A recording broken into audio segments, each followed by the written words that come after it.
Hello guys! What's up again to my channel, Rowan Sullivan. Nandito tayo sa isa na namang paglalakbay bilang isang caregiver dito sa Israel. Tuloy-tuloy ang buhay, tuloy-tuloy at walang sumusuko.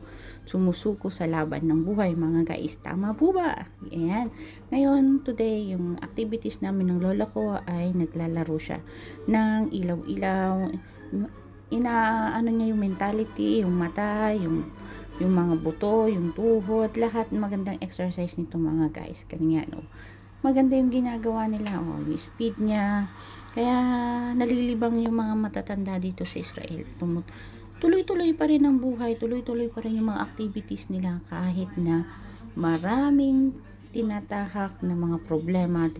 Dinadaanan lang yan. Ganyan naman talaga ang buhay. Dapat lahat ng mga pagsubok daanan mo lang, huwag kang masyadong seryoso.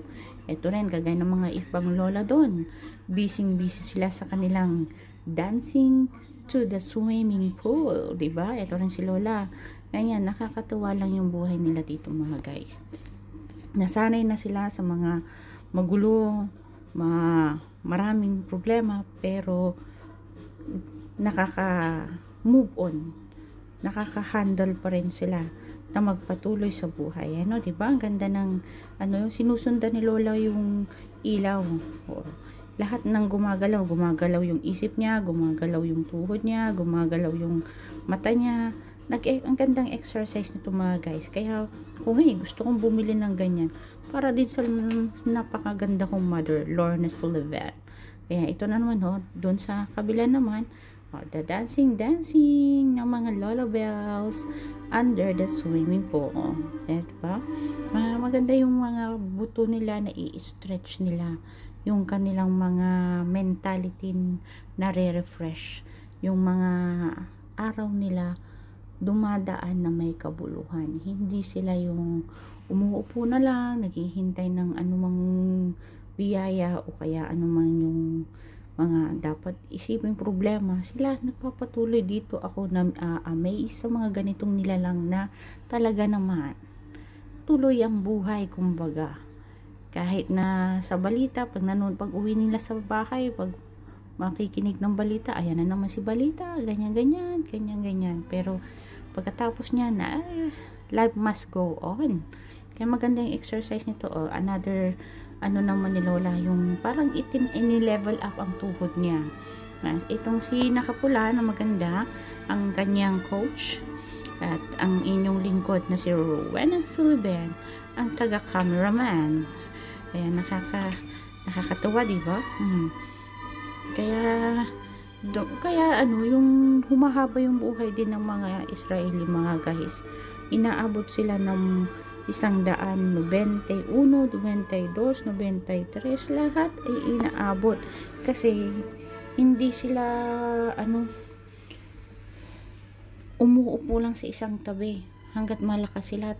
Sige, gawa ng paraan para mag-exercise. Kaya sana ito rin yung mga ma-adapt ng mga lolo-lola natin, kasi yung mga ibang lolo-lola natin, ayan, maghintay na lang ng ng darating na chismis.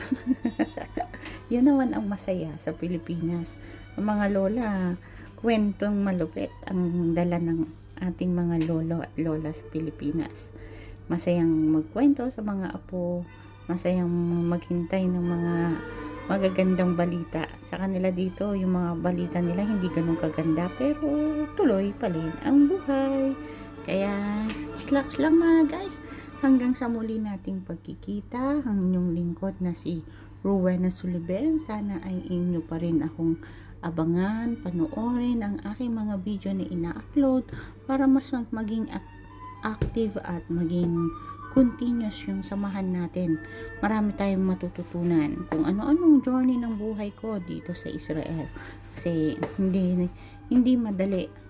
Lumaban ka, lumayo ka sa pamilya mo para lang magtrabaho at magpatuloy kahit na may gera, kahit na may anumang mga pasakit, problema sa buhay. Kaya laban lang.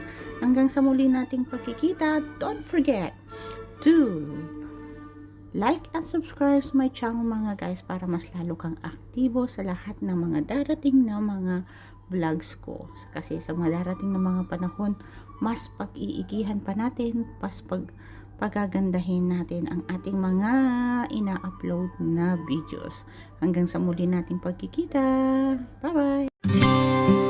오늘은 하늘이 아주 파래 나의 앞에 있는 네 모습도 눈부시기만 해 세상은 따뜻해 나의 곁에 있는 너로 변하지 않는 네 모습으로 난 늘 행복해 우리 같이 한 시간들 때론 힘든 적도 있어 그래도 우린 늘 웃어주고 이해했잖아 때론 오해하고 서로 미워한 적도 있지만 시간은 또 우릴 기다려주고 지켜줬잖아 내게 너의 존재는